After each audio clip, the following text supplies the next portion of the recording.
টের পেয়েছে যে এ সাধারণ ফকির না। ঘোড়ার উপর থেকে মাথাটা নিচু করে দিয়েছে, কানের কাছে মুখ নিয়ে বলছে, আমি সাধারণ ফকির না, আমি আজরাইল। এবার কান খাড়া করে শুনতেছে। কি কি বলবেন বলেন? কি বলবো মানে জান্নাতে প্রবেশ করা যাবে না, আপনার হায়াত শেষ। ও শুধু ওই দিন বলেছিল আমাকে একটু সময় দেন, আমি শুধু একটু পরিভ্রমণ করি চলে আসবো, না একটু উদ্বোধন করতে দেন, আমার আর কোনো চাহিদা নেই, এরপরে আমারে মেরে ফেলেন।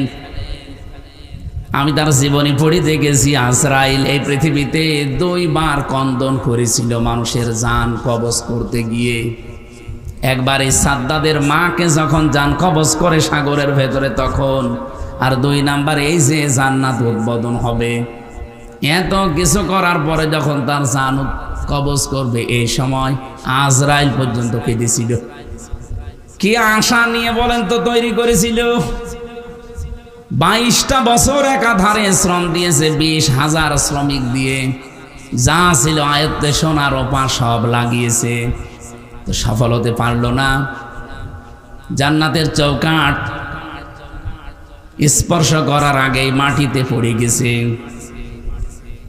মুফাসসির এখানে টিকার ভেতরে প্রায় 7টা পয়েন্ট দিয়েছেন। একটা হচ্ছে ও জান্নাত যে উদ্বোধন করতে পারে না, এমনকি চৌকাঠ পর্যন্ত স্পর্শ করতে পারে নাই, তার প্রথম কারণ ও যা যা করে জান্নাত বানাবে, এই সমস্ত সোনা রূপা যা যেখানে পেয়েছে নিয়ে আসার সময় একটা বিধবা মহিলা, একদিকে বিধবা আর একদিকে এতিম, এরকম একটা মহিলার স্বর্ণ যা ছিল সব জোর করে কেড়ে নিয়েছিল। এই সময়টা এত বেশি কন্দন করেছিল মেয়েটা, বারবার মাটিতে গড়াগড়ি দিয়েছে আর বলেছে, আল্লাহ আমার শেষ সম্বলটুকু যে কেড়ে নিলেও তার স্বপ্ন সাধ তুমি পূরণ করতে দিও না। নবীজি জানিয়েছেন, ইত্তাকি দাওয়াতাল মাজলুম ফাইন্নাহা লাইসা বাইনাহু ওয়া বাইনাল্লাহি হিজাব। মুসলিম শরীফের হাদিস। তোমরা আরজাই করো মজলুমের বরদোয়া থেকে নিজেকে বাঁচিয়ে রাখবা, কারণ মজলুম আর আল্লাহর ভেতরে কোনো পর্দা থাকে না, ও যা বলে সঙ্গে সঙ্গে আরো সে চলে যায়।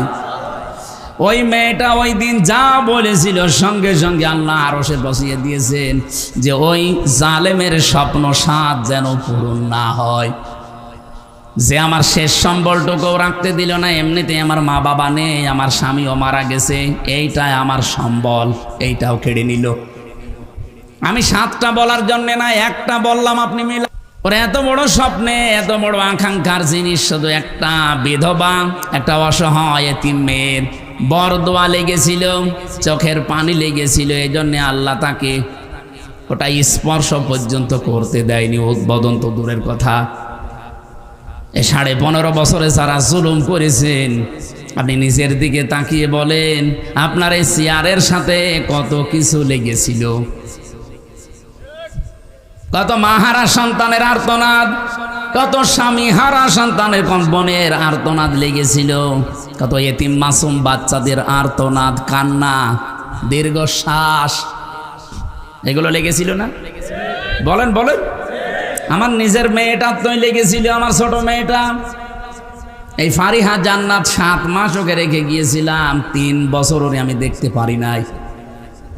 কতদিন মানুষজন যায় দেখা করার জন্য, সাররা যেত, দেখলেই মনে হতো যে আমার আব্বু এসেছে, অথচ 3 বছর তোর সাথে আমার দেখা নেই, সাক্ষাৎ নেই, আমাকে প্রায় ভুলেই গিয়েছিল।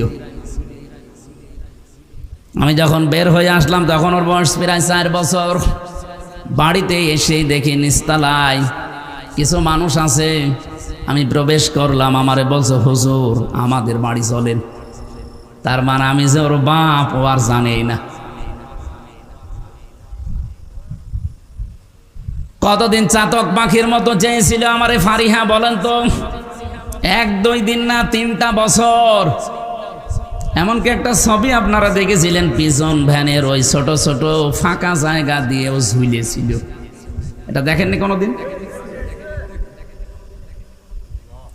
আমার ফারিহার মতো হাজার হাজার সন্তান এই দেশে আপনার এই ক্ষমতার চেয়ারের সাথে তাদের পানি, তাদের আর্তনাদ লেগেছিল। তা আপনি যে 41টা টার্গেট দিয়েছিলেন, আপনি সফল হবেন কি করে? এ বাদশা মাত্র একটা মেয়ে লোকের বরদোয়া সহ্য করতে পারে না, আর আপনার হাজার হাজার এতিম মেয়ে লোকের, বিধবা মেয়ে লোকের কত কিছু আপনার ক্ষমতার সাথে লেগেছিল। আপনি যাবেন কি করে বলেন? আপনি আন্দাজে আশা দিলেই হবে। এই জন্য জালেম যারা, তারা যেহেতু কোনোদিন সফল হয়নি, কিয়ামত পর্যন্ত হবেও না। আর জালেম সফল হলে এই আয়াত আপনি কি করবেন বলেন? আমার কথার অর্থ বুঝেছেন? আগামীতে যদি কেউ আসেন, জুলুম করবেন না। নিজের ব্যক্তিগত নফসের ওপরে, পরিবারের ওপরে, সমাজের ওপরে, রাষ্ট্রের ওপরে, জনগণের ওপরে যদি জুলুম করে আপনি জালেম হয়ে যান, টার্গেট যাই নেবেন, টার্গেটে যাওয়ার আগে আল্লাহ আপনার শিকড় কেটে দেবে। ফাকতি আদাবিরুল কওমিল্লাযিনা যালামু। সূরা আনআম ৭ নম্বর পারা ১২ নম্বর পৃষ্ঠা ৪ নম্বর লাইনের ৪৫ নম্বর আয়াতের প্রথম অংশে আছে। এটা তাফসিরে ফি জিলালিল কোরআনে পাবেন। আল্লাহ বলেন, জালেমদের শিকড় কাটা হয়ে গেছে। কেটেছে কে? আলেম না? তা আল্লাহ কাটে কি করে? কতিয়া এটা মসল, এর ফাইল জানা আছে? আপনি চিন্তা ভাবনা করে জবাব দেবেন। সাধারণ মানুষ বললে আমি কিছু বলতাম না। একজন আলেম, ফাকতিয়া, আল্লাহ বলেন কাটা হয়ে গেছে। কেটেছে কে? এর ফাইল জানা নেই। আপনি সারা বাংলাদেশের দিকে তাকান এই আয়াতটা নিয়ে। আমার কুষ্টিয়ার দিকে আমি তাকিয়েছিলাম। আগস্টের ৫ তারিখের পর থেকে জালেমদের যে শিকড় কাটা আরম্ভ হয়েছে, কে কেটেছে কেউ জানে না। আমাদের কুষ্টিয়ার হানিফ সাহেব আর ইনুর বাড়ির দিকে তাকান, বাড়ির পায়খানার প্যান পর্যন্ত খুলে নিয়ে চলে গেছে।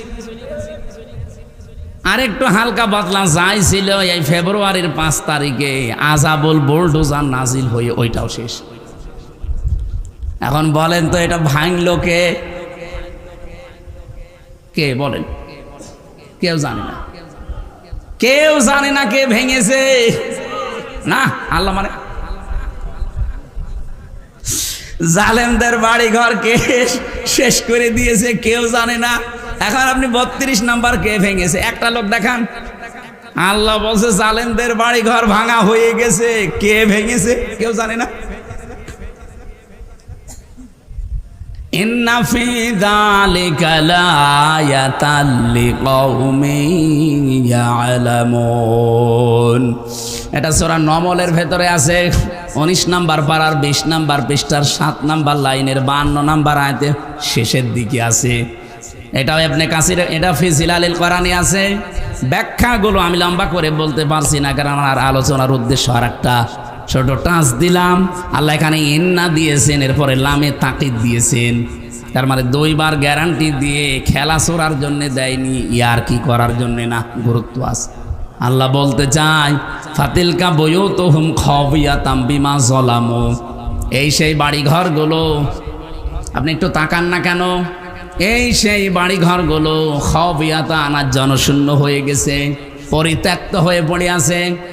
এখানে কোনো আওয়াজ আর পান না আপনি। কেন? বিমা যালামু, এদের জুলুমের কারণে। কারণ যে জায়গায় জুলুম করা হয় ওই জায়গা পর্যন্ত আল্লাহ অভিশপ্ত বানিয়ে দেয়। আল্লাহ এ পর্যন্ত আয়াত শেষ করে দিলে আমি আয়াতটাই পড়তাম না, এর পরেরটা আমাদের জন্যে। আল্লাহ পাক জানাতে চেয়েছেন জালেমদের এত বড় বাড়ি ঘর, এত বড় শিকড় যদি কেটে ফেলতে পারি। আপনি চিন্তা করেছেন এই ১০ মিনার ইউনিয়ন, এখানকার দারোয়ান থেকে শুরু করে সংসদ পর্যন্ত জালেমদের সব থরে থরে সাজানো ছিল। আপনি দেখেন সারা বাংলাদেশের সব জায়গায় ওদের একেবারে থরে থরে, একটা দুইটা স্তর না, বহু স্তর সাজানো ছিল। কিন্তু কি হয়েছে? যেখানে যেখানে জুলুম হয়েছে একটা জায়গাও আল্লাহ ঠিক রাখেনি, সবগুলো আল্লাহ ধ্বংস করে দিয়েছে। যেহেতু পরেরটা আমাদের জন্য, এইটা বলার জন্যই বসেছি। আল্লাহ বলেন অবশ্যই নিশ্চয় এর ভেতরে শিক্ষা আছে যারা জ্ঞানী তাদের জন্যে। আমরা শিক্ষা নিতে চাই আয়াত থেকে এইটা। এত বড় বিশাল শিকড়, ১৫ বছরের গেড়ে দেওয়া শিকড় যদি সব ধ্বংস হয়ে যায়, আর কোনো অস্তিত্বই না থাকে, এমনকি নিষিদ্ধ পর্যন্ত হয়ে গেছে। কথা বলেন না কেন? আগামীতে যারা আসবেন চিন্তা ভাবনা করে চেয়ার চালাবেন। আপনিও যদি জালেম হয়ে যান, আল্লাহর কসম 5 বছর পরে আপনার বাড়িও শ্মশান হয়ে যাবে। এটা যে রেকর্ড হচ্ছে এই কারণে একটু জোর দিয়ে বললাম। যেখানে যে বসে আছেন 1628টা চেয়ার, এখন অনেকের চেয়ার কিন্তু গরম হয়ে গেছে, কারণ যে যখন চেয়ারে থাকে সে তখন গিয়ারে থাকে। আমি এই যে চেয়ারে আছি, আমি এখন গিয়ারে আছি। স্যার চেয়ারে আছে মনে করছেন পুরস্কানি না, ও গিয়ারে আছে। স্যারও গিয়ারে আছে। আমরা মনে করছে যে চেয়ার থেকে আর নামা লাগবে না, কিন্তু পৃথিবীর কোনো চেয়ার কারোর জন্য স্থায়ী না। একটা চেয়ার শুধু স্থায়ী ছিল, হাসিনারটা। ওটা তো আরো অস্থায়ী।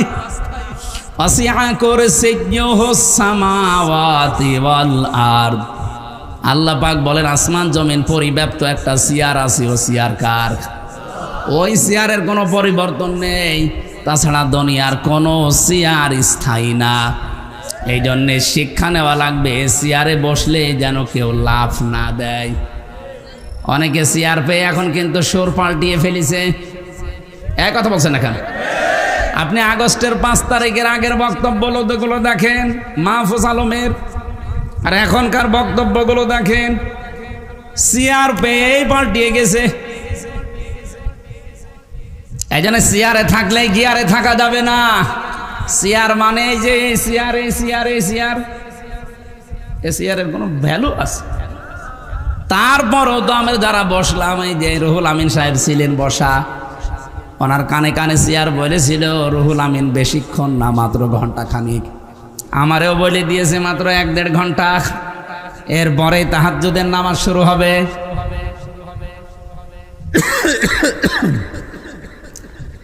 এরপরে ফজরের নামাজের পরে সকালে ওনারও আমারও কর্মজীবন আছে। তার মানে চেয়ার পৃথিবীটা কারোর জন্য স্থায়ী না। আপনাদের আহ্বান জানাবো, যে যে চেয়ারে বসে আছেন কোনো সময় গিয়ার নেবেন না। সব সময় চিন্তা করবেন এইটা যে চেয়ারে বসলেই নামা লাগে। আরো আসতে বলেন। আগামীতে যারা চেয়ারে বসবেন খুব চিন্তা ভাবনা করে ভাই, কারণ কারো জন্যই চেয়ার স্থায়ী না। আমার আফসোস লাগে আজকে আগস্টের 5 তারিখের আগ পর্যন্ত এ দেশে কথা বলতে পারতাম না, আর এখন অবস্থা কথা বললেও শোনে না, সবে চেয়ার। আগে বলতে পারতাম না, আর এখন বললেও শোনে না। আপনি যে কথাগুলো নিয়ে আসেন সামনে সামনে, একটা কথাও কি আপনি দলিল দিয়ে ঠিক মতো লাইন মতো নিয়ে আসতে পারবেন? আপনি কোন কারণে আগস্টের 5 তারিখের সব ভুলে নতুন করে এখন আবার একটা দলকে টার্গেট করে মিথ্যা তহমত তাদের নামের আগে পরে লাগিয়ে দিচ্ছেন? কি এই জন্যে তো দেশের মানুষ এখন তার নামই বলে না, বলে সান্ডা না বোতল। নামই মনে হয় মানুষ ভুলে গেছে, হয় সান্ডা বলবে না বোতল বলবে। আমি এখান থেকে যেটা বলতে চাই, আগে তো বলতে পারতাম না, দুঃখ, আর এখন বললেও শুনছে না।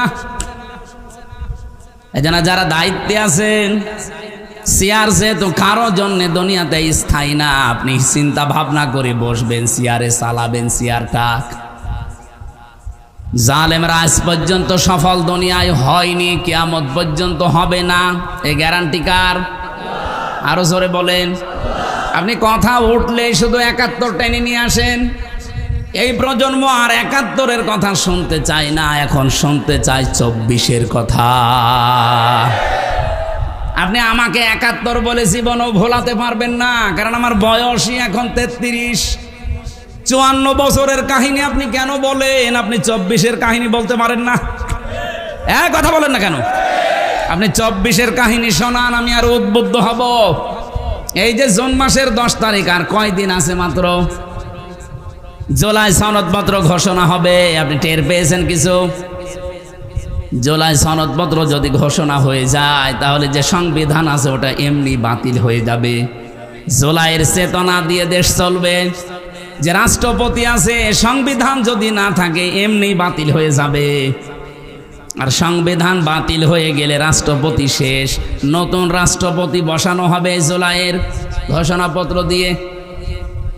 তখন এই দেশে যারা অপরাধী তারা কিন্তু দেওয়ালে পিঠ থেকে যাবে। এখনো অনেকে বলছেন না যা করেছি মনে হয় সব ভুলে গেছে। কে বলেছে আপনাকে? ব্যারিস্টার আরমানের বউ আপনি জীবনেও ভোলাতে পারবেন না। একটা যুবতী মেয়ে 8 বছরও জানে না ওর স্বামী বেঁচে আছে না মরে গেছে। আপনার মেয়ের সাথে এরকম হোক তো বলেন তো আপনার মেয়েকে যে জীবনে আপনার মেয়ে মাফ করে কিনা? আপনি ব্যারিস্টার আরমানকে নিয়ে যদি পরের দিন মেরে ফেলে বলতেন যে মেরে ফেলেছি, তাহলে 3 মাস 10 দিন পরে আমার মনে হয় ওই মেয়েটা বিয়ে করতো। কথা বলেন না কেন? আপনি নিজেকে ওই জায়গায় দাঁড় করান তো, আপনার নিজের মেয়েকে দাঁড় করান। কত কঠিন পরিস্থিতি তার জীবনের ওপরে গিয়েছে। আমি তো গ্রেপ্তার হওয়ার মাত্র 3 দিন পরে আমার পরিবার জেনে ফেলেছে যে আমি আছি, কিন্তু কোথায় আছি জানতো না আমি আছি। এই 3 দিনে আমার মা বাবা ম্যাডাম বাচ্চা পর্যন্ত অসুস্থ হয়ে গিয়েছিল। আর তারা 8 বছর 10 বছর, আপনি কল্পনা করলে নিজে এখন অজ্ঞান হয়ে যাবেন। আমি মাটির নিচে 10 দিন ছিলাম। আমি দেখেছি আসার সময় কত মানুষ ওখানে 7 মাস 1 বছর 2 বছর পড়ে আছে, দুনিয়ার কেউ জানে না। 6-7 মাস পরে নাকি একদিন আসে নখ কাটার জন্যে, চুল কাটার জন্যে। বলেন তো 6-7 মাসে নখ কত বড় হতে পারে? আমি যখন নিচ থেকে আমার চোখ খুলে বের করছিল, আমি নিজে দেখেছি এই দেওয়ালের উপরে এরকম এই ভাঙ্গা ভাঙ্গা আঙ্গুল দিয়ে লিখে রেখেছে এই নখ দিয়ে যে ভাইরা কেউ যদি বাইরে যেতে পারেন এই নাম্বারটাই জানাবেন যে আমি বেঁচে আছি। তার জীবনের উপরে কি গিয়েছে আপনি বলেন তো? আমার পাশের সেল থেকে ছাত্র দলের একজন চট্টগ্রামে বাড়ি, এই যুবক মানুষটাকে ভালো মানুষ নিয়ে গেল। তো যাওয়ার সময় চোখ বেঁধে দেয়, কালো কাপড় দিয়ে চোখ বেঁধে পেছনে হাত লাগিয়ে দিয়েছে, হ্যাংকাপ দিয়ে নিয়ে গেল। আসার সময় দেখি ও মা ও বাবা বলে চিৎকার করছে। ওর হাতের দিকে তাকিয়ে দেখি একটা নখও নেই। আমার যে গোপন ঘরে নিয়েছিল ওই জায়গায় আমাকে ওই মেশিন দেখিয়েছে, কিন্তু আমার নখ তোলেনি, একটা চাপ দিয়েছিল শুধু এই যে এই জায়গায়। এখনো পর্যন্ত কালো দাগ হয়ে আজকে নখ কাটার কারণে মনে হয় আস্তে আস্তে মিলে গেছে, এখনো হালকা আছে। একটা চাপ দিয়েছিল শুধু, আমার তুলেনি, খালি চাপ দিয়েছে। এক চাপে আর 3.5 বছর একাধারে, 4.5 বছর, কিন্তু 1 বছর বেরি হয়েছে। 4.5 বছরে এখনো আমার এ নখ এখনো মিলে যায়নি। আমি আসার পরে যেটা ভাঁজ করে নিলাম। কেন? কারণ চেয়ারে কাঠেরটা আমি বসতে পারি না, বসলেই 10 মিনিট পরে আমার ব্যথা শুরু হয়ে যায়। আমার মাথার চুল থেকে পায়ের তালু পর্যন্ত 1 ইঞ্চি জায়গা বাকি নেই যেখানে টর্চার করে নাই। এই জন্য আসার পরে এটা আমার উপরে দিচ্ছিল ওনার, না আগে ভাঁজ করে দেন, কারণ 10 মিনিট পরে আমার ব্যথা হয়ে যাবে। এমন কিছু করেছে যেটা আমার ম্যাডামকে ছাড়া আর কাউকে দেখানো যায় না। ওই ভাইকে জিজ্ঞাসা করলাম যে কি করেছিল আপনার? বলেন চেয়ারের সাথে আমারে আটকিয়ে দিয়েছে, হাতের সাথে ক্লিপ দিয়ে, পায়ের সাথে ক্লিপ দিয়ে, গলার সাথে একটা বেল্ট লাগিয়ে দেয়, আর মুখ তো আপনার কালো কাপড় দিয়ে ঢাকা। আপনি তো জানেন না কোথায় আছেন। ওই মেশিন নিয়ে এসে শুধু হাতের সাথে পায়ের সাথে লাগিয়ে দেয়, এমন ভাবে সেট করা আছে একটা সুইচ টিপ দিলে একবারে নখগুলো উঠে চলে আসে। শুধু নখ উঠে চলে আসলে ছেড়ে দেয় না, যখন ফিনকি দিয়ে রক্ত বের হয় ওর উপরে লবণ ছিটিয়ে দেয়। এখানে যারা প্রশাসনের আছে, এই পুলিশ ভাইরা যদি কেউ এরকম দায়িত্ব পালন করে থাকে ওরাও বলতে পারবে। এই কঠিন পরিস্থিতিগুলো আপনারা তৈরি করেছিলেন। এই 1628 জন মানুষকে আমার মনে হয় একটাকেও মাফ করা ঠিক না। না আমি নিজেরটা বলছি, ইন্নাহু লা ইফলিহুজ জালিমুন, কোন জালেম সফল হচ্ছে না, হবেও। এই জন্য আগামীতে যারা চেয়ারে বসবেন জালেম হয়ে যাবেন না, আপনার ভালোর জন্যই বলছি। আপনি জীবনেও টার্গেটে যেতে পারবেন না।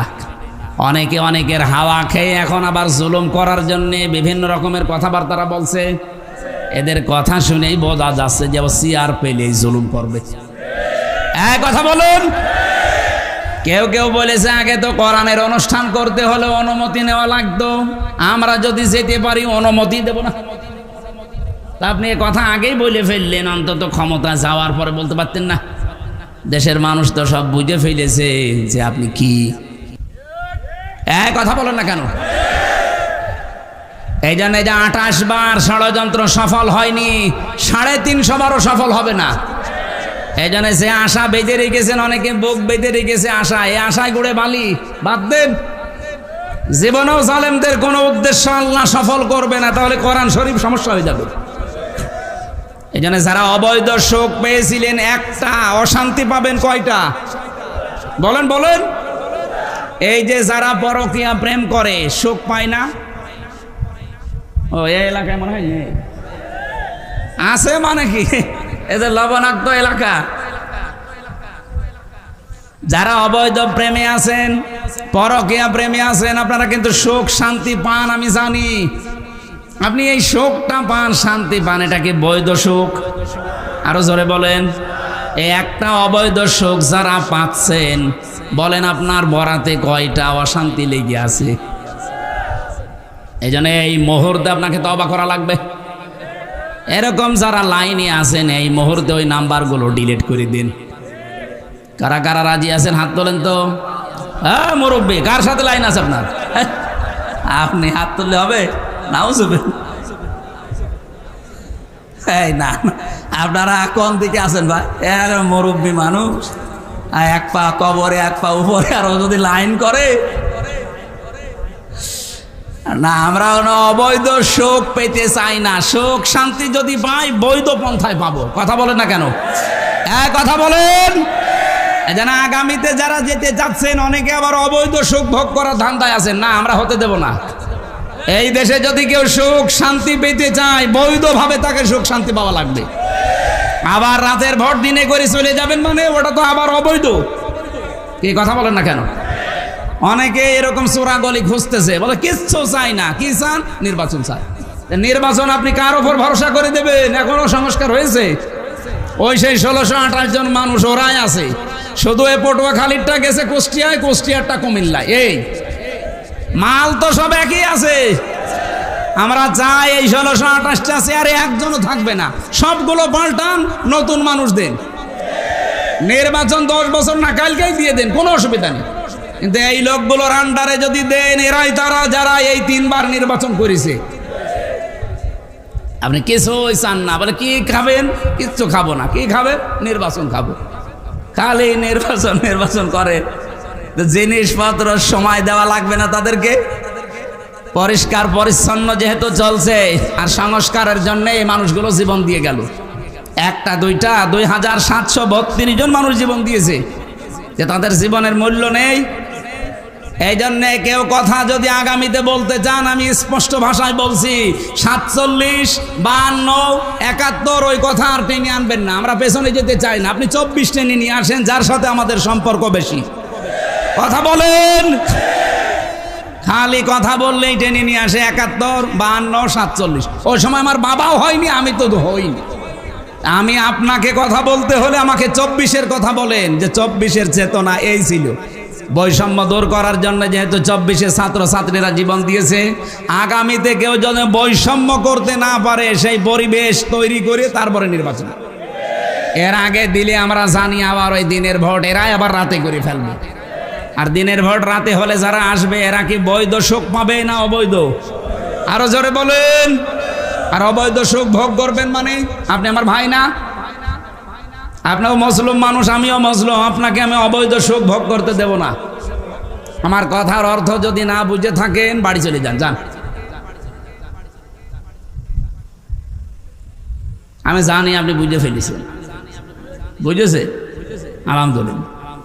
নবীদের হাত যেহেতু কোরআন শুনতে এসেছেন, বিশ্বনবী জানিয়েছিলেন, ইকালু লিসাহিবিল কোরআন ইকরা ওয়ারতাকি ওয়ারাত্তিল কামা কুনতা তুরাত্তিলু ফিদ দুনিয়া ফাইন্না মানজিলাকা ইনদা আখিরি আয়াতিন তাকরাউ। কিয়ামতের দিন সাহেবে কোরআন যারা তাদেরকে আল্লাহ পাক নিজেই বলবেন পড়ো আর উপরে উঠতে থাকো। কিভাবে পড়বা? শব্দের দিকে খেয়াল করে করে হাদিসটা পড়েন তো। ইকলু লিসাহিবিল কোরআন ইকরা ওয়ারতাকি ওয়ারাত্তিল, কত বড় কঠিন শব্দ। ইকরা পুরা কোরআন শরীফ পড়ার ক্ষেত্রে আমি 3টা শব্দ পেয়েছি, এই স্যারদের কাছেই পড়েছি আমরা। পুরা কোরআন শরীফের ভেবে 3টা শব্দ পাবেন কোরআন পড়ার ব্যাপারে, করা, রতালা আর তালাওয়া। অভিধান যারা লিখেছে আপনি দেখেন এই 3টা শব্দের ব্যাখ্যায় কি লেখা আছে। আল্লাহ যে কিয়ামতের দিন আপনাকে বলবে ইকলু লিসাহিবিল কোরআন ইকরা, পড়ো। কেমন করে পড়বেন? পড়ো বলার পরে আল্লাহ কিন্তু শেষ করে দেননি নবীজি। আল্লাহ বলেন কিয়ামতের দিন বলবো যে পড়ো, ইকরা ওয়ারতাকি, আর ওঠো, ওয়ারাত্তিল। কিভাবে পড়বা? এই যে করা, রতালা, তালাওয়া 3টা শব্দ বললাম, এই হাদিসে 2টা এখানে আছে, ইকরা আছে আর তারতিল আছে। এই যে আন্তর্জাতিক যে সেমিনারটা ছিলাম, উনি এই আয়াতের ব্যাখ্যা করতে করতে বিশেষ করে তালাওয়া এর কথা বলতে গিয়ে উনি 4টা বিষয় নিয়ে আসলেন। জাকির নায়েক সাহেব, ওনারে প্রথমে জিজ্ঞাসা করলাম, ওস্তাদ আপনি যে করা, রতালা, তালাওয়ার ব্যাখ্যা করতে গিয়ে 4টা বিষয় নিয়ে আসলেন, কোথায় পেয়েছেন? উনি একটা একটা করে যাদের রেফারেন্স দিল, একেবারে ইমাম আবু হানিফা রহমতুল্লাহ আলাইহি পর্যন্ত চলে গেছে। যতগুলো রেফারেন্স উনি টেনেছেন তো আন্দাজে কথা বলে না, সবগুলোর দলিল দেখলাম লেখা আছে। এটা যদি সেমিনার হয়তো আপনাকে আমি হাতে হাতে দেখাতাম, যেহেতু ইন্টারন্যাশনাল ইসলামিক ইউনিভার্সিটি, ওটা 120টা দেশের ছেলেমেয়েরা আছে। আর ওই দিন প্রায় 28টা দেশের 28টা বিশ্ববিদ্যালয়ের স্যার এবং ভালো ভালো যারা তারা ওই জায়গায় ছিল। তার ভেতরে এই নগণ্য আমির হামজাও ছিল। আমার মাত্র 10 মিনিট সময় দিয়েছিল যে তাকওয়ার পয়েন্টগুলো আপনি একটা একটা করে এর ভেতরে শোনাবেন। আমার যতটুকু আয়ত্ত ছিল, লেখাপড়া ছিল, ওর উপরে আমি শুনিয়েছিলাম। কিন্তু ওনারটা ছিল তারতিলের উপরে। তারতিলের ব্যাখ্যা করতে গিয়ে তিনি জানালেন, কেউ যদি তারতিল সহকারে ইয়াতলুনাহু হাক্কা তিলাওয়াতি, কোরআনকে হক আদায় করে পড়তে চাই, 4টা বিষয় মাস্ট বি, তারে মানা লাগবে। এই 4টা বিষয় যদি কেউ মেনে কোরআন তেলাওয়াত করে পড়ে, কিয়ামতের দিন সে উপরে উঠতে পারবে। কত উপরে? কামা কুনতা তুরাত্তিল ফিদ দুনিয়া, যেভাবে কোরআন দুনিয়ায় পড়তে।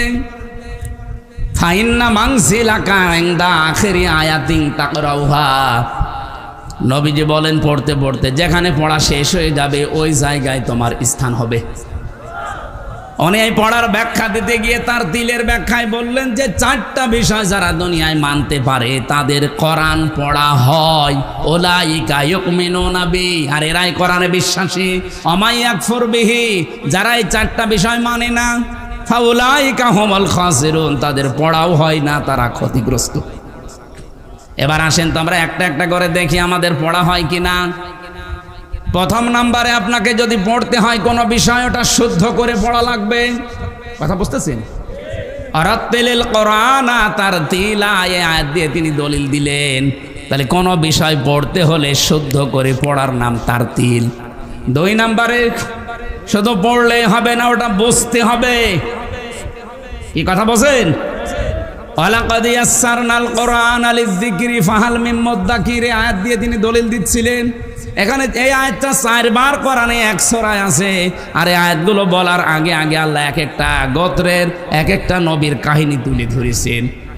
আমার ওই উদ্দেশ্য না, আমার শুধু এই 4টা বলার উদ্দেশ্য। এই জন্য বলছি, কোনো বিষয় যদি তেলাওয়াত করতে চান আপনাকে ওটা বুঝতে হবে। এই কথা বলেন না কেন? আমরা অনেকে এই লাইনে নেই, শুধু পড়তে আসি, সওয়াবের নিয়তে পড়েন, সওয়াব হবে। কিন্তু যে উদ্দেশ্যে আল্লাহ কোরআন নাজিল করেছিলেন যে কিয়ামতের দিন আপনি অরাত্তিল ওয়ারতাকি এগুলো পাবেন না। আপনাকে তো কোরআন পড়লেই বসে থাকা লাগবে না, এ করার পরেই ওয়ারতাকি দিয়েছেন, কোরআন পড়বেন আর উপরে উঠবেন। কিভাবে কোরআন পড়লে উপরে ওঠা যায়? অরাত্তিল, তেলাওয়াত করো, এই 4টা বিষয় নিয়েই শুদ্ধ করে পড়বা, বুঝবা।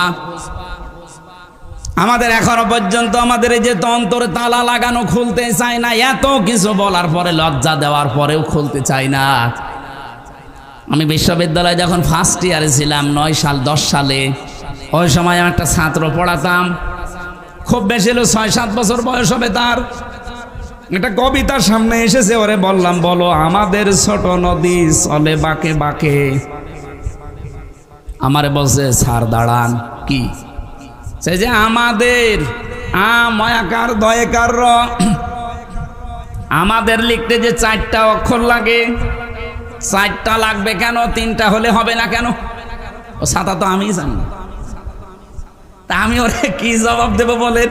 বয়স 7 বছর, এখনো তো পুরা লাইনটা পড়ে নাই, প্রথম অক্ষরেই ভুল ধরেছে। আমার বসে, আপনি আমাকে বলেন আমাদের লিখতে 4টা অক্ষর কেন লাগবে? এটা যদি আপনি না বলেন আমি ছোট নদীতে যাব না। ওই দিন চিন্তা করলাম, আল্লাহ এতটুকু মানুষ কেন এই শব্দগুলো আসতেছে? কারণ ওর মা ছিল ওই রকম, বাবাও ছিল ওই রকম। আমরা অনেকেই বলে, হুজুর দোয়া করেন ছেলে মেয়ে যেন আব্দুল কাদের জেলানি আর ফাতেমাতুজ জোহরার মতো হয়। এমনি হবে? আপনি আব্দুল কাদের জেলানির জীবনী পড়েন, পুরাটা পড়ি আমি এতটুকু পেয়েছি, তাকে 7 বছর বয়সে তার মা নিয়ে গিয়েছিল মাদ্রাসায় ভর্তি করতে। ওস্তাদ বলছে, বাবা বলো আলিফ। সঙ্গে সঙ্গে উত্তর দিয়েছে যে, উস্তাদ আমি পড়বো, কিন্তু আলিফের মানে কি? ওস্তাদ বলছে, আমি জানি না। আলিফের মানে জানেন না? এর অর্থ যেটা নেই এটা আমি পড়বো না। আপনি বলেন আগে আলিফের কি অর্থ, এর মানে আমি আগে জানতে চাই। আমি কিছু পড়বো, সেখান থেকে কিছু যদি নিতেই না পারিও আমি আন্দাজে পড়ে করবো কি? ওস্তাদ আবার বলেছে যে, তুমি জানো আলিফের মানে? বলে, হ্যাঁ জানি। তিনি আলিফ লাম, এই যে আল্লাহু লা ইলাহা ইল্লাহু আল হাইয়ুল কাইয়ুম, তার জীবনী পড়ে পেয়েছি। সত্য মিথ্যা আমি জানি না। এখানে 10টা আল্লাহর ক্ষমতার বিষয়ে কথা বলা আছে।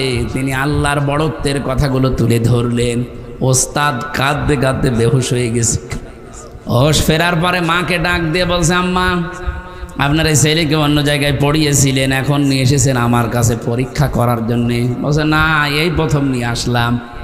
ওস্তাদ বলছে, আপনার তো সৌভাগ্য, এতটুকু সন্তান কোরআনে কারিমের প্রায় 18 পারা পর্যন্ত আয়ত্ত করে ফেলেছে। মা আমার কান্না আরম্ভ করলেন। ওস্তাদ বলে, আপনি কাঁদেন কেন? আপনার তো আনন্দের বিষয় যে এতটুকু সন্তান 18 পারা পর্যন্ত কোরআনে কারিম প্রায় আয়ত্ত আছে, আবার ব্যাখ্যা করে আমারে শুনিয়েছে, আপনি কাঁদেন কেন? মা বলে, এগুলো মহিলা না, এদের গার্জিয়ান কারা আমরা তাও জানি না। আমি মিছিলের দিকে তাকিয়ে 2 জনকে চিনতে পেরেছি, বাকিগুলো আমার মনে হয় সব কলকাতা থেকে ভাড়া করা। কারণ এই দেশের মানুষের চাইতে কলকাতার মানুষ আমি বেশি চিনি। আমার জীবনের এই 33 বছর বয়সে আমার মনে হয় অর্ধেক সময় আমার কলকাতার আসামি কেটেছে। কারণ এই দেশে তো আল্লাহর ওলিরা কথা বলতে দিত না, বাধ্য হয়ে দাদার দেশে থাকতাম। ওখানে দেখেছি ওদের কালচারগুলো। এই মিছিলের দিকে তাকিয়ে আমার যা মনে হচ্ছে, মুসলমানের মেয়েরা এত নিচে নামতে পারে না।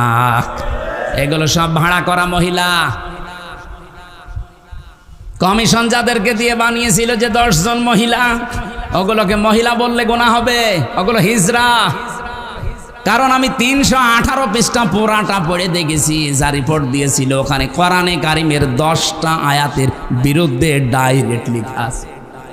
তার ভেতরে 3 নাম্বার পয়েন্টে ছিল যে দেহ আমার, সিদ্ধান্ত আমার। এটা কোরআনে কারিমের প্রায় 10টা আয়াতের বিরুদ্ধে। আলাহুল খালকু ওয়াল আমরু, আল্লাহ বলেন আমি বানিয়েছি, সিদ্ধান্ত চলবে কার? আর ওরা বলছে দেহ আমার, সিদ্ধান্ত আমার। দেহ আপনার হয় কি করে? এই দেহটা আপনার হয় কি করে? আপনার মা বাবা শুধু বিছানায় ছিল, এতটুকুই শেষ। বাকি যা করার এ দেহ এ পর্যন্ত বানানো কে? বলেন বলেন। আমি যে আয়াতগুলো পড়েছিলাম, এখানে আল্লাহ কিছু নিয়ামতের স্মরণ করিয়েছেন। আলাম নাজআল লাহু আইনাইনি ওয়া লিসানা ওয়া শাফাতাইন। আমি কি তোমাকে 2টা চোখ দেইনি, জবান দেইনি, ঠোঁট দেইনি? এই নিয়ামতগুলো আপনার কোন বাবা দিয়েছে? আপনি যে বললেন দেহ আমার, বিজ্ঞানে আয়াতগুলো নিয়ে আজ গবেষণা চালিয়েছে যে মানুষকে আল্লাহ যে 5টা জিনিস বিশেষ করে দান করে, এটা পৃথিবীর কোনো মানুষের হাত নেই। এটা সূরা তরিকের ভেতরে পাবেন এই তথ্যটা। এখরুজু মিন বাইনিস সলবি ওয়াত তারাইব। আল্লাহ বলেন দ্রুত গতিতে বাবার স্ফলিঙ্গ দিয়ে যে পানিটা বের হয়ে আসে, এই নাপাক পানিটা, এই জন্য এখানে সলবন 1 বচন দিয়েছেন আর তারাইব দিয়েছেন বহু বচন। তাফসিরে মুফাসসির লিখেছেন সলবন বলা হয় পুরুষের লজ্জাস্থান আর তারাইব বলা হয় মেয়েদের লজ্জাস্থানকে। আল্লাহ পুরুষের বেলায় 1 বচন দিলেন, মেয়েদের ব্যাপারে বহু বচন দিলেন কেন? 2 বচনও দেননি, বহু বচন দিয়েছেন তারাইব। 2 বচন দিলেও আমি আয়াতটা নিয়ে আর একটু চিন্তা করতাম, তারাইব দিয়ে আমার চক্ষু খুলে গেছে। এই আয়াতের সাথে সূরা আহকাফের 15 নম্বর আয়াতের একটা দারুণ মিল আছে। বাবার চাইতে মায়ের সম্মান মর্যাদাতে 3 গুণ বেশি, এই আয়াত তার প্রমাণ। হাদিস তো আছে, একটু ভালো করে খেয়াল করেন। এই পৃথিবীর ময়দানে বাবা মায়ের জন্য, বাবা সন্তানের জন্য যতটুকু কষ্ট স্বীকার করেছে তার চাইতে কমপক্ষে 3 গুণ কষ্ট মায়ের বেশি হয়েছে। প্রথম কষ্টটা পেটে রাখার 10 মাস 10 দিন। বলেন তো আজ পর্যন্ত আমরা যারা বাবা কোনোদিন টের পেয়েছি? বলেন বলেন। এটা যত আজ পর্যন্ত যত সন্তান দুনিয়ায় এসেছে এই কষ্টটা শুধু মা পেয়েছে। কথা বলেন না কেন? 2 নম্বরে এই কষ্টটা যখন ডেলিভারি করা হয়, বিজ্ঞান এখন কষ্টের পরিমাপ দেখাচ্ছে। পৃথিবীর প্রতিটি জিনিস যেহেতু মাফ করে করে দেখানো যায়, এই মাদ্রাসাটা কতটুকু আপনি একজন আমিন নিয়ে আসেন, সে মাপ দিয়ে বলতে পারবে। বলেন না কেন? কি দিয়ে মাপবে? গজ দিয়ে, ফিতা দিয়ে? কি বলেন বলেন? পৃথিবীর প্রতিটি জিনিস পরিমাপ করার যন্ত্র আলাদা আলাদা আছে। বিজ্ঞান কষ্ট মেপে দেখেছে যে মানুষের কষ্টটা কিভাবে মাপা যায়, ইউনিট দিয়ে কষ্ট মেপেছে। পুরুষ মানুষ যদি 45 ইউনিট কষ্ট পায় তাহলে সে আর বেঁচে থাকে না, মরে যায়। কিন্তু একটা মা আমাকে দুনিয়ার মুখ দেখাতে গিয়ে ডেলিভারির সময় 57 ইউনিট কষ্ট পেয়েছে। কয়দিন আগে পুলিশের এসপি মারা গেল, কি পলাশ সাহা। আমার মনে হয় ওই লোকটা মার বউ এই 2 জনের যন্ত্রণার মাঝে পড়ে জীবনের ওপরে বিতৃষ্ণা এসে গেছে। এটা যাতে রেকর্ড হচ্ছে, এই জন্যে মা বোনদেরকে বলছি, সম্মানিতা মা বোনেরা আপনি একটু উদার হন। আপনার স্বামী ওই পলাশ সাহা এসপির মতো ঝামেলায় আছে, কিছু বলতে পারে না। তাই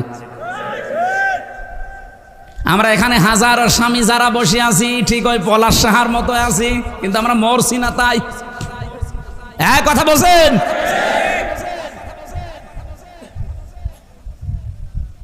আমি যে ওসি সাহেবকে পড়াতাম কুষ্টিয়ায়, উনি বহুবার আমারে বলেছে, হুজুর আমার চেয়ার তো ভালো, কিন্তু আমার দুনিয়ায় আর থাকতে মনে চায় না, আমার মনে হয় যে আমি মরে যাই। কেন?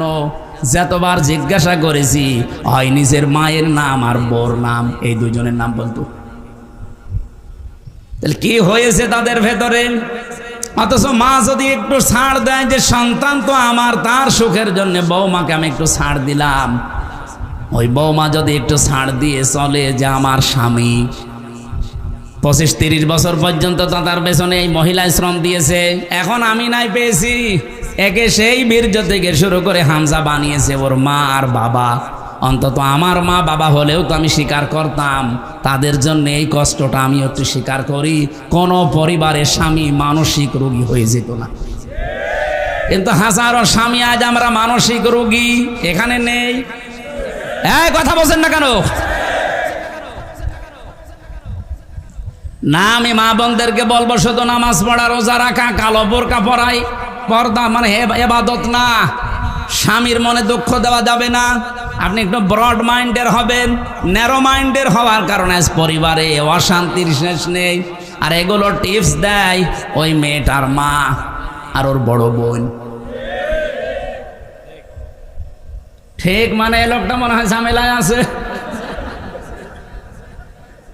আরে না, ও কেন, এখানে হাজারো মানুষ এই ঝামেলায় নামাজ পড়ে, রোজা রাখে, কালো বোরকা পরে, এ তো স্বামীর সাথে যে আচরণ করে, না হচ্ছে না আপনাদের। আমি খাদিজাতুল কুবরার জীবন পুরাটা পড়েছি, একবার দুইবার না, প্রায় 10 বারের উপরে পুরা পড়ে আমার এতটুকু জ্ঞান, এতটুকু পেয়েছি আমি। জীবনে খাদিজার জীবনে পড়ি আমি দেখেছি উনি নামাজ পড়েননি এক ওয়াক্ত, উনি একটা রোজা রাখেননি জীবনে, কোনো দিনের জন্য তিনি একদিনের জন্য পর্দায় থাকেননি, একবারের জন্য হজ করেননি, একটা টাকা যাকাত দেননি।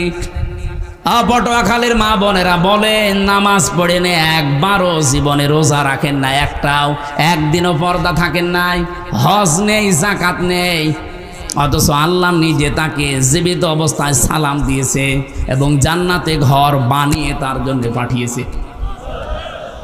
প্রশ্ন আসতে পারে নামাজ রোজা পর্দা কিছু করলো না? হ্যাঁ করেনি, কারণ এগুলো নাজিল হয়েছে সব তার ইন্তেকালের পরে, এই জন্য করতে পারেননি। কিন্তু এই মহিলাকে আল্লাহ নিজে সালাম দিয়েছেন, জান্নাতে ঘর বানিয়ে পাঠিয়ে দিয়েছেন, একটাই কারণ পেয়েছি, পুরা জীবনে পড়ে আমি এতটুকু পেয়েছি, জীবনে কোনো দিন তিনি স্বামীর মনে একদিনের জন্য হলেও দুঃখ দেননি। এখানে যারা স্বামী আছেন আল্লাহর দিকে তাকিয়ে মিথ্যা কথা বলবেন না, আল্লাহর দিকে তাকিয়ে বলবেন যে জীবনে কোনো দিন আমার বউ আমাকে একদিনের জন্য কষ্ট দেয়নি, দুঃখ দেয়নি। হাত তোলেন তো। একজো আপনি কি বউ পেয়েছেন না ফেরেশতা? আপনি আমাকে মাহফিলের পরে বাড়ি নিয়ে যাবেন, আমি দেখবো আপনি কি পেয়েছেন।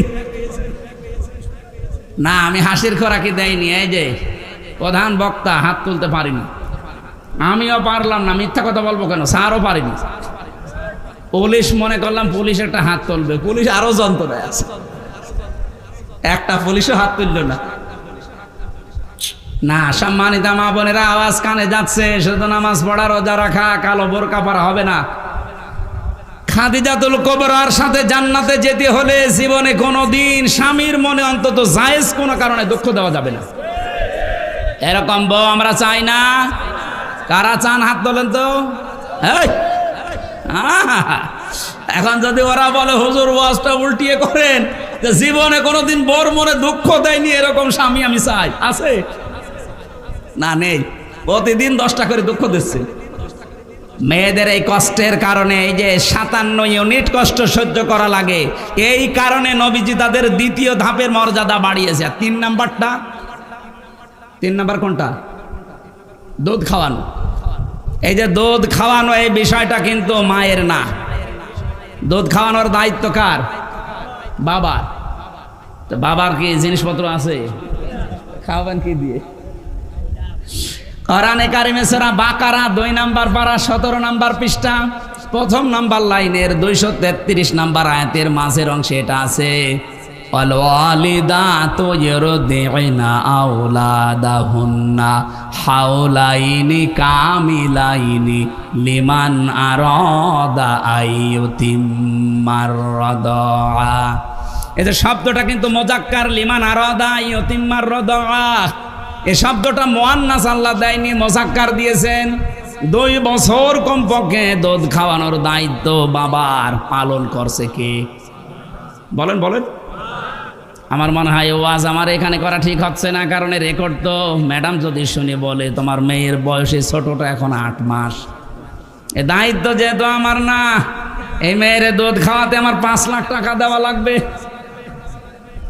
থক্কু, এই ওয়াজ আমি আর জীবনে করবো না, অন্তত আর 2 বছর পরে করবো। ওয়াজ তো সহি, কিন্তু সমস্যা তো হয়ে যাবে আমার বিরুদ্ধে ওয়াজ চলে যাচ্ছে না। না, সম্মানিত মা বোনেরা, এই কাজ যে আপনারা করেন, 1 ফোঁটা দুধ সন্তানের মুখে দেওয়ার পরে নবীজি বলেন একটা মরা মানুষ চিন্তা করে দিলে যে সওয়াব হয়, ওই সওয়াব মাকে আল্লাহ দান করে। আমাদের তো জিনিসপত্র নেই, এই সওয়াবের আশাও নেই, অন্তত আপনাদেরকে আল্লাহ দিয়েছেন। এই যে 3টা কষ্ট, এই জন্য তারাইবটা বহু বছর আর সোলবনটা 1 বছর। আল্লাহ পাক জানাতে চেয়েছেন এত কষ্টের পরে কষ্ট সহ্য করে দুনিয়ায় তোকে নিয়ে এসেছি।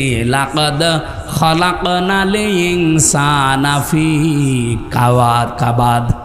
অবশ্যই আমি মানুষকে ক্লান্তি শ্রান্তি কষ্টের পরে বের করেছি। বিজ্ঞান এখন দেখাচ্ছে এই পানিটা যখন দ্রুত গতিতে যায় 40 দিন 43 পরে মায়ের পেটের ভেতরে কমপক্ষে 4টা জিনিস আল্লাহ বানায়, চুল, রগ, হাড় আর পর্দা। মায়ের ভেতরে ওখানে যে করারি মাকিন আছে, ওই জায়গায় যে নাপাক পানিটা আছে, ওটা দিয়ে আরো 4টা জিনিস বানায়, রক্ত, গোশত, চর্বি আর চামড়া। 8টা জিনিস যখন এক হয়, আল্লাহ বলেন আমার রব নামের কারণে আমার বান্দা বান্দিকে আমি 5টা জিনিস ভিক্ষা দেই। এই তথ্যটা পাবেন সূরা নাহালে, সূরা নাহাল 14 নম্বর পারা 14 নম্বর পৃষ্ঠার 13 নম্বর লাইনের 78 নম্বর আয়াতের মাঝে আছে ওয়াজআলা লাকুমুস সামআ ওয়াল আবসারা ওয়াল আফইদা ইলা আখির আয়াত। এখানে আল্লাহ শ্রবণ শক্তি, দর্শন শক্তি, বাক শক্তি, আকেল শক্তি আর ঘ্রাণ শক্তি, এই 8 আর 5 13টা জিনিস যখন এক হয় তখন আকৃতি তৈরি হয়।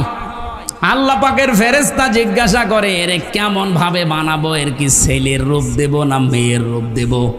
এই সিদ্ধান্ত আপনার বাবা দেয়, আপনার মা দেয়।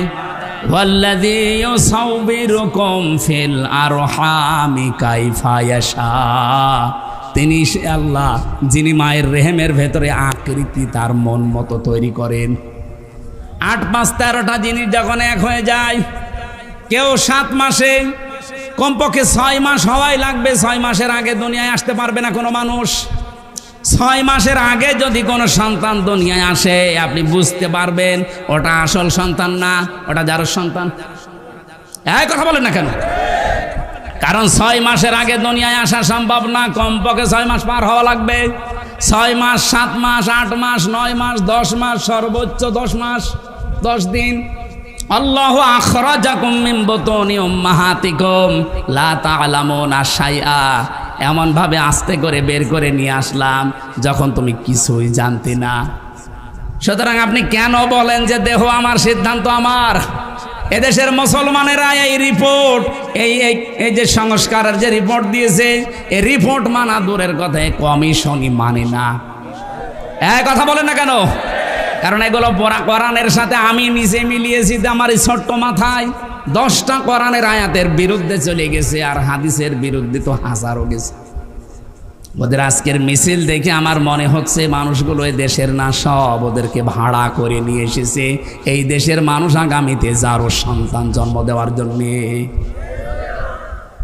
যাদের পেটে কোনো কাপড় নেই, মাথায় টিপ দিয়া তিলক দেওয়া। কোনো মুসলমানের মেয়েতে এগুলো পড়তে পারে না। অবশ্যই আপনারা ভাড়া করে নিয়ে এসে এগুলো মুসলমানের হিসাবে চালাতে চাচ্ছেন। এই দেশের সচেতন মানুষ আমার মনে হয় জীবনও আপনাদের এই আহ্বান মানবে। আরো জোরে বলেন, মানবে? ষড়যন্ত্র যেহেতু চলছে সব জায়গায়, আপনি খেয়াল করে দেখবেন 1টা 2টা না, এরকম হাজারো রাস্তা ওরা খুলে বসে আছে। যেইটাই আসবে এদেশের মুসলমানদের উচিত হবে ওই রাস্তায় বন্ধ করে দেওয়া। বলেন বলেন। আগামী প্রজন্ম যদি যারা হিসাবে রেখে যেতে চান, সাপোর্ট দেন। আপনি না আর 20 বছর পরে মরে যাবেন, কিন্তু আপনার প্রজন্ম কি আসছে আপনি টের পাচ্ছেন? ওরা সমান অধিকারের নাম নিয়ে আজ যারও সন্তান উপহার দেওয়ার চেষ্টায় আছে। বলেন নাউজুবিল্লাহ।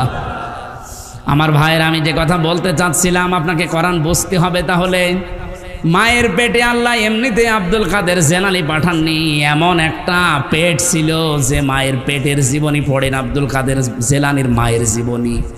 আমাদের মা বোনদেরকে আমরা চাই তাদের পেট আর পিঠ যেন হেফাজতে রাখে। যত মানুষ দেখবে, যত রকমের নজর পড়বে, তত রকমের খারাপ সন্তান দুনিয়াতেও উপহার দেবে। ওই যে ছোট বাচ্চাটা, ওর মা ওই রকম পর্যায়ের। এই জন্য আমারে বলছে হুজুর আগে বলেন আমাদের লিখতে কেন 4টা অক্ষর লাগবে? 3টা হলে হবে না কেন? তারপরে আমাদের ছোট নদী পড়বো আমি, এর আগে নেই। আমি ওই দিন চিন্তা করেছিলাম এতটুকু বাচ্চা যদি এইভাবে বুঝে বুঝে পড়ার চেষ্টা চালায়, তাহলে আমরা যারা আছি আমাদের কিভাবে বোঝা দরকার বলেন? তেলাওয়াতের দ্বিতীয় অর্থ আপনাকে কোরআন আল্লাহর, এটা বুঝতে হবে। 3 নাম্বার, এটা বুঝলেই হবে না, যতটুকু বুঝেছেন অতটুকু মানতে হবে।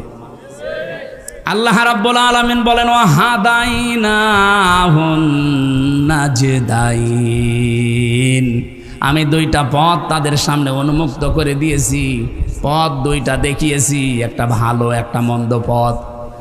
এতটা কত বলার পর আল্লাহ শেষ করে দেননি। এবার আমার আসল কথায় আল্লাহ যেটা আমি বলতে চাই এতক্ষণ পর্যন্ত, ফালাকতাহামাল আকাবাতা ওয়া মা আদরাকা মাল আকাবা, কিন্তু সে গিরিপথে যেতে রাজি না। হে নবী, আপনি কি জানেন এই গিরিপথ দুর্গম পথটা কি? আজ বাংলাদেশের মানুষ আমরা যারা সহজে শুধু জান্নাতে যেতে চাই, আল্লাহ সহজভাবে জান্নাতে দেওয়ার কোনো রাস্তা কোরআনে দেয়নি। এই আকাবা মানে দুর্গম গিরিপথ। জান্নাতে যেতে হলে, সৌভাগ্যশালী হতে হলে মাস্ট বি এই পৃথিবীতে আপনাকে গিরিপথ অতিক্রম করাই লাগবে। ওই গিরিপথটা কি?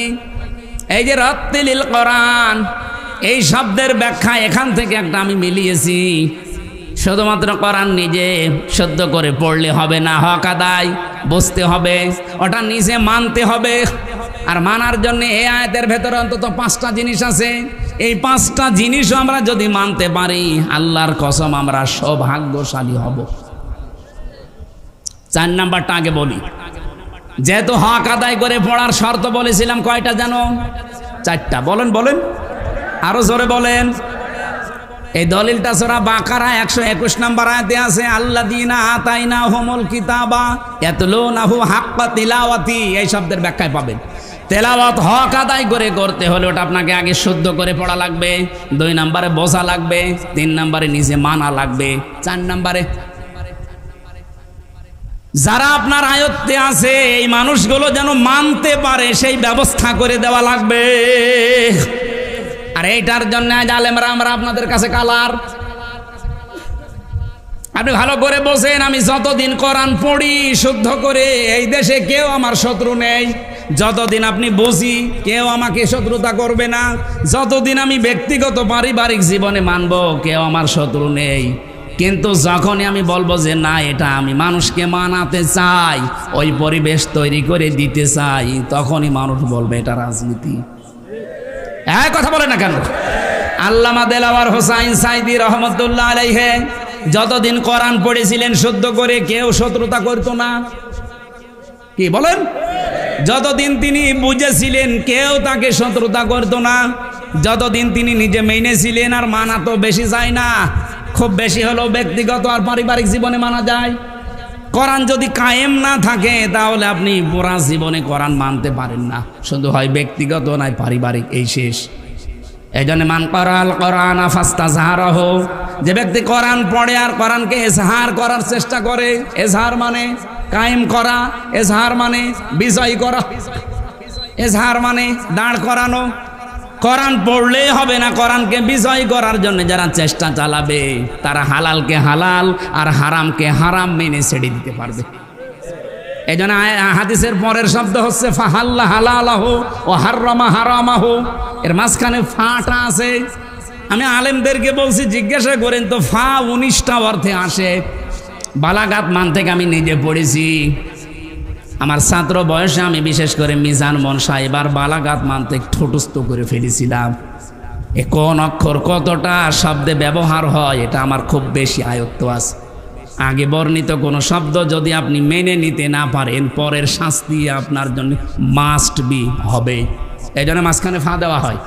19টা কারণের একটা কারণ এটা। যেহেতু এটা ক্লাস না, ক্লাস হলে আমি আরো গভীরে যেতাম। আমার এখানে উদ্দেশ্য হচ্ছে, নবীজি কোরআন পড়ার পরে কোরআনকে বিজয়ী করার কথা বললেন। কারণ কোরআন বিজয়ী না থাকলে হালালকে হালাল জেনে মানা যায় না, হারামকে হারাম জেনেও ছেড়ে দেওয়া যায় না, এমন জায়গা নেই। বিশেষ করে মাদ্রাসার প্রিন্সিপাল যিনি আছেন, ভাইস প্রিন্সিপাল, তারা তো আরো ঝামেলায় আছে। স্যার যে চেয়ারে বসে আছে, ওই চেয়ারেও ঝামেলা। হালালকে হালাল জানার পরও এমন একটা চেয়ার মানা যায় না, হারামকে হারাম জেনেও ছেড়ে দেওয়া যায় না। এদেশে বহু জায়গা এমন আছে, আপনি জানেন যে এটা হালাল, মানতে পারছেন না, হারাম ছেড়ে দিতে পারছেন না, কারণ উপরওয়ালা বসে আছে। গত পরশুদিন আমি আসছিলাম সেই সাতক্ষীরা থেকে, কুষ্টিয়া পর্যন্ত আসতে আমার কমপক্ষে 3 বার গাড়িটা পুলিশ আটক করে। দাঁড়ান, কি সব দেখান, কাগজপত্র দেখানোর পরও বলো হুজুর দোয়া করেন। দোয়া তো করে আসলাম না, যে দোয়া নিয়ে এসেছেন ওই দোয়া অন্তত 500, 1000, 2000 টাকা তাদের 5-7 জন থাকে, চা খাওয়ার জন্য হলেও দেওয়া লাগে। এক অফিসার আমারে বলেই ফেলেছে, হুজুর শুধু বর দোয়া দেবেন না, কারণ এ দোয়া শুধু আমাদের জন্য না, এ দোয়া উপরওয়ালাকেও দেওয়া লাগে। এখন ওরা যদি মানে বলে যে না আমি কোনো ঝামেলায় যাব না, তারপরেও তো টিকে থাকতে পারবে না, কারণ এদের হাতে তো কিচ্ছু নেই, সব উপরওয়ালার হাতে। এক কথা বলছেন, কোরআন যদি কায়েম থাকতো, এদেশে বিজয়ী থাকতো, ওই মানুষগুলো দোয়া চাইতো না, দোয়া আরো দিত। আমি তো একটা উদাহরণ দিলাম, সারা দেশের সব জায়গায় একই অবস্থা। যেহেতু কোরআন কায়েম নেই, হালালকে হালাল জেনেও মানতে পারছি না, হারামকে হারাম জেনেও ছেড়ে দিতে পারছি না। এই জন্য আদখালাহুল্লাহুল জান্নাহ পড়ে। আদখালাহুল্লাহুল জান্নাহ দিলেন কেন? এটা তো মাঝির সিগা, মজারে দিতে পারতেন না, মাঝি দিলেন কেন? নবীজি বলেন সে যেন জান্নাতে চলে গেছে, অথচ আমি তো মরিনি, জান্নাতে যাব কি করি? তার মানে কোরআন যদি বিজয় থাকে, এমন একটা পরিবেশ তৈরি হয়ে যাবে যেখানে বসবাস করলে আপনি মনে করবেন আমি মিনি জান্নাতে আছি। সুবহানাল্লাহ বলতে পারেন নাই? তা আমরা তো তেলাওয়াতের ব্যাখ্যা করতে গিয়ে এটাই জানাতে চাই যে আমি শুধু নিজে মানবো না, আমি এমন ভাবে দেশের মানুষকে মানাবো যেন বাংলাদেশটা মিনি জান্নাত হয়। আর এইটার জন্য সাইদি সাহেব রাজাকার। উনি যতদিন পড়েছিলেন, বুঝেছিলেন, মেনেছিলেন, কিচ্ছু হইতো না। যেই বলেছে না এটা আমি মানাতে চাই, তখনই তার নামে কত রকমের দোষ। হেফাজতের আমির আহমেদ শফি যতদিন কোরআন পড়েছে, বুঝেছে, মেনেছে, কোনো সমস্যা নেই। যেই বলেছে না এর বিরুদ্ধে কোনো অবস্থান নিতে দেব না, তখন হয়ে গেছে তেতুল হুজুর। আপনি কি হেফাজতের লোক? আপনি জিজ্ঞাসা করেন যারা আছে ওই দলের, তেতুল হুজুর দিয়েছে তো ওই দিন যেই দিন বলেছে আমি নবীর বিরুদ্ধে কোনো অবস্থান নিতে দেব না। কিন্তু এতদিন 100 বছর বয়স লোকটার, কোনো দিন তার বিরুদ্ধে কেউ কিছু বলেছে, কেউ কিছু চিনত তারে? তাই আপনি কিভাবে কিয়ামতের ময়দানে আল্লাহর সামনে তেলাওয়াত করবেন? একটাও তো মিলছে না। এই জন্য গিরিপথ পার হওয়া লাগবে, আকবা। আজকের আলোচনার বিষয় এইটা, নাকি বেশি হয়ে গেল? আমি 1 ঘন্টা 15 মিনিট নিয়েছিলাম, 1 ঘন্টা 20 মিনিট হয়ে গেছে। আর বাকিগুলো বলতে গেলে তো সময় লাগবে। ভিসার ভেতরে বসে থাকবেন? হ্যাঁ থাকেন।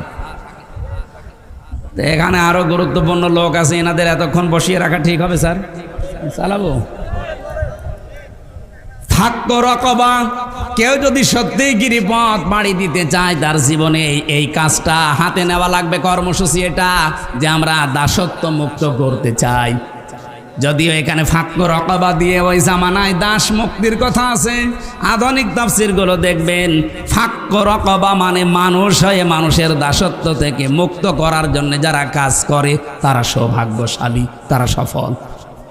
বাংলাদেশে 73টার উপরে দল আছে। বলেন তো কোন দলের কর্মসূচিতে এইটা আসে যে আমরা মানুষকে মানুষের আইন থেকে আল্লাহর আইনের দিকে নিয়ে আসতে চাই? যারা করে আপনি তাদের দিকে থাকবেন।